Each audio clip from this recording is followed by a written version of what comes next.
शक्तिमान पवित्र परमेश्वर प्रभु यीशु के पवित्र और मीठे नाम में मेरी ओर से आप सारे भाई बहनों को जय मसीह की। जैसा कि आप विषय देख रहे हैं, परमेश्वर का युवकों को सलाह देना। हम पढ़ते हैं नीति वचन 3 का 1 से लेकर 8 तक। वीडियो को लास्ट तक ध्यानपूर्वक देखिएगा, तब आपको समझ आएगा। हम पढ़ते हैं, हे मेरे पुत्र, मेरी शिक्षा को न भूलना, अपने हृदय में मेरी आज्ञाओं को रखे रहना, क्योंकि ऐसा करने से तेरी आयु बढ़ेगी और तू अधिक कुशल से रहेगा। परमेश्वर के वचन में क्या लिखा है कि हे मेरे पुत्र, परमेश्वर अपने लोगों से क्या कह रहे हैं कि मेरी शिक्षा को न भूलना। पर हमें क्या करना है? परमेश्वर के वचनों को नहीं भूलना है। अपने हृदय में मेरी आज्ञाओं को रखे रहना।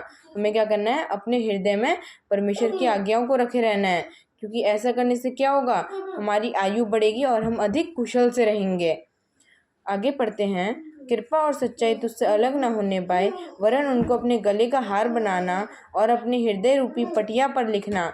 क्या लिखा है वचन में? कि कृपा और सच्चाई तुझसे अलग न होने पाए, वरन हमें क्या करना है? उनको अपने गले का हार बनाना है और अपनी हृदय रूपी पटिया पर लिखना है। परमेश्वर के वचनों को हमें कहाँ लिखना है? अपने हृदय रूपी पटिया पे लिखना है। तो तू परमेश्वर और मनुष्य दोनों का अनुग्रह पाएगा, तू अति बुद्धिमान होगा। तो क्या होगा? हम परमेश्वर और मनुष्य दोनों का अनुग्रह पाएंगे और क्या होगा? हम अति बुद्धिमान होंगे। आगे पढ़ते हैं, तू अपनी समझ का सहारा न लेना, वरन संपूर्ण मन से यहोवा पर भरोसा रखना। हमें क्या नहीं करना है? हमें अपनी समझ का सहारा नहीं लेना है। हमें क्या करना है? वरन संपूर्ण मन से हमें यहोवा पर भरोसा रखना है। हमें अपनी समझ का कभी सहारा नहीं लेना चाहिए। हमें संपूर्ण मन से अपने परमेश्वर यहोवा पर भरोसा रखना चाहिए। उसी को स्मरण करके सब काम करना, तब वह तेरे लिए सीधा मार्ग निकालेगा। वचन में क्या लिखा है कि परमेश्वर को ही स्मरण करके सब काम करना है, तब वो हमारे लिए सीधा मार्ग निकालेगा। हम आगे पढ़ते हैं, अपनी दृष्टि में बुद्धिमान न होना, यहोवा का भय मानना और बुराई से अलग रहना। ऐसा करने से तेरा शरीर भला चंगा और तेरी हड्डियां पुष्ट रहेंगी। क्या लिखा है वचन में? कि अपनी दृष्टि में हमें कभी बुद्धिमान नहीं होना है।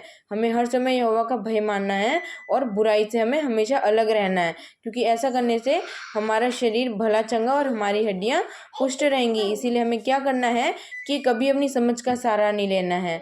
हमें अपना सहारा परमेश्वर को बनाना है।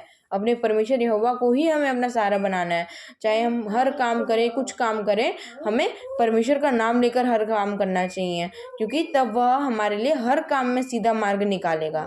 इसलिए हमें हर समय परमेश्वर के वचनों में चलना चाहिए और परमेश्वर का सहारा लेना चाहिए। हमें अपनी समझ का सहारा नहीं लेना चाहिए। अपनी बुद्धि को हमें अति बुद्धिमान नहीं समझना चाहिए हमें अपने आप को, वरन हमें परमेश्वर प्रभु यीशु मसीह का सहारा लेना चाहिए और उसी के वचनों में आगे बढ़ना चाहिए। इस वचन को प्रियो ध्यानपूर्वक चिंतन और मनन करके पढ़िएगा, तब आपको समझ आएगा। वीडियो को लाइक, शेयर और सब्सक्राइब करें। शेयर करना भी परमेश्वर का सुसमाचार प्रचार करना होता है। और वीडियो को ज़्यादा से ज़्यादा शेयर करें कि जिन लोगों के पास परमेश्वर का ये सत्य नहीं पहुंचा है, उन तक परमेश्वर के सत्य पहुंचने पाए। तब तक मुझे विदा दें। अगले सब्जेक्ट, अगले विषय में मिलेंगे। नमस्कार, जय मसीह की। God bless you.